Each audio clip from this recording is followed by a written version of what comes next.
ఇంటర్వ్యూలో బ్రహ్మాజీ గారు చెప్పారు, ఆయనతో సినిమా తీయడానికి ఒక అతి చిన్న కారణం కేవలం నేను భోజనం తినిపించినందుకు నా మీద కోట్లు పెట్టి సినిమా తీశారు అని చెప్పారు. ఎంతవరకు నిజం అది? భోజనం పెట్టిన మాట నిజం. ఆ భోజనం చేసేటప్పటికి 5 రోజులు అయింది అప్పటికి భోజనం చేసి. ఆల్మోస్ట్ కళ్ళు మూతలు పడిపోయేవాడినాము. ఇంకొక 5 minutes అయితే పడిపోయాడు రోడ్డు మీద. ఫుట్పాత్ మీద నుంచున్నా, ఏం చేయాలో తెలియట్లేదు. ఇంటికి వెళ్ళటం క్వశ్చన్ లేదు. డెఫినెట్గా ఓడిపోవటం అంటే అసలు ఏమైనా సరే ఇక్కడే చేయాలి, ఏం చేయాలి అంటున్న టైంలో ఆడు వచ్చి వంశీ, ఆడికి తెలియదు నేను ఈ భోజనం చేద్దానా అని.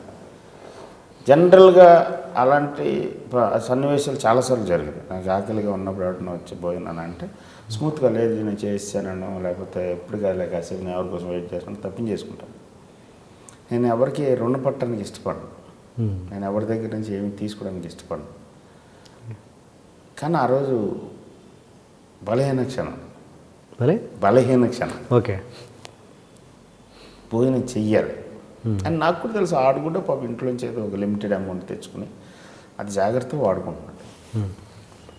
నేను వెళ్తే ఇంకొక రోజు భోజనం పెట్టినట్టు నాకు.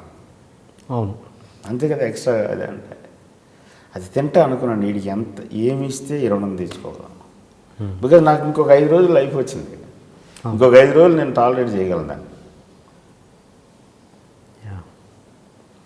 అన్న తర్వాత గులాబీ చేయటం, శివ చేయటం, రాము గారు అన్న తర్వాత ఒక 7 ఏళ్ల తర్వాత జరిగింది ఇది ఇందులో.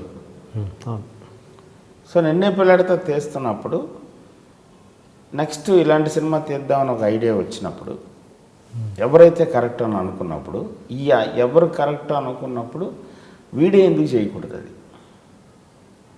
Is a good actor and friend and I know personal rapport ఉంది. ప్లస్ వీడి నా మీద ఒక బర్డెన్ ఉంది. This is one of the factors. అంతేగాని దీనికోసమని ఆడు కాకపోయినా ఇవ్వలే, ఆడు సరిపోతాడు అనిపించింది. బట్ మీరు అన్నట్టు స్టార్తో తీస్తే డబ్బులు వస్తాయి, దీంతో తీస్తే సాటిస్ఫాక్షన్ వస్తుంది. నన్ను నేను తిట్టుకోకలేదు. నిజంగా అంటే అంత ఆకలి రోజులు అప్పుడు ఎందుకున్నాయి అంటే అసలు ఇంటి నుంచి డబ్బులు తీసుకునే లేదు, ప్లస్ ఈవెన్ అసిస్టెంట్ డైరెక్టర్గా ఇంకా చేయలేదు, ఎవరు పెట్టుకోవట్లేదు. ఎవరికైనా సరే ఎలా పెట్టుకుంటారు ఎలా తెలుస్తుంది?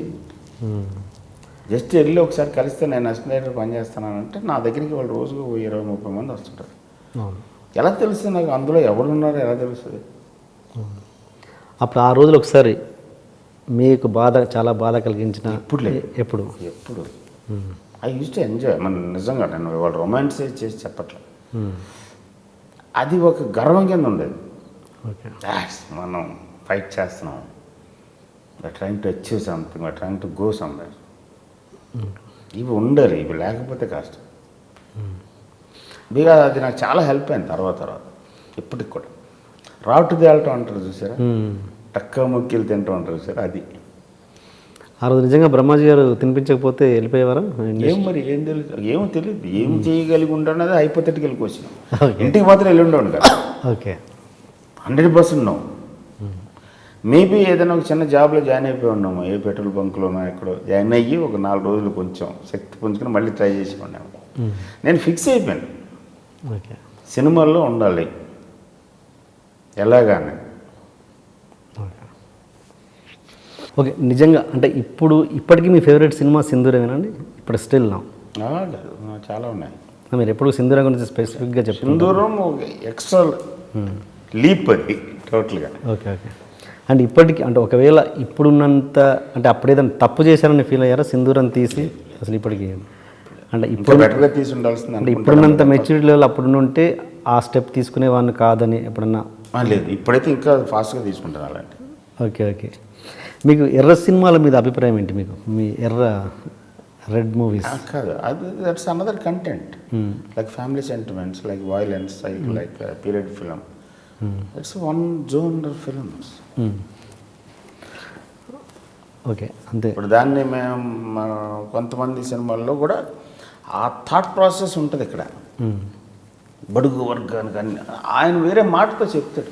అదే అదే యు ఆర్ వాచింగ్ iDreammedia.com.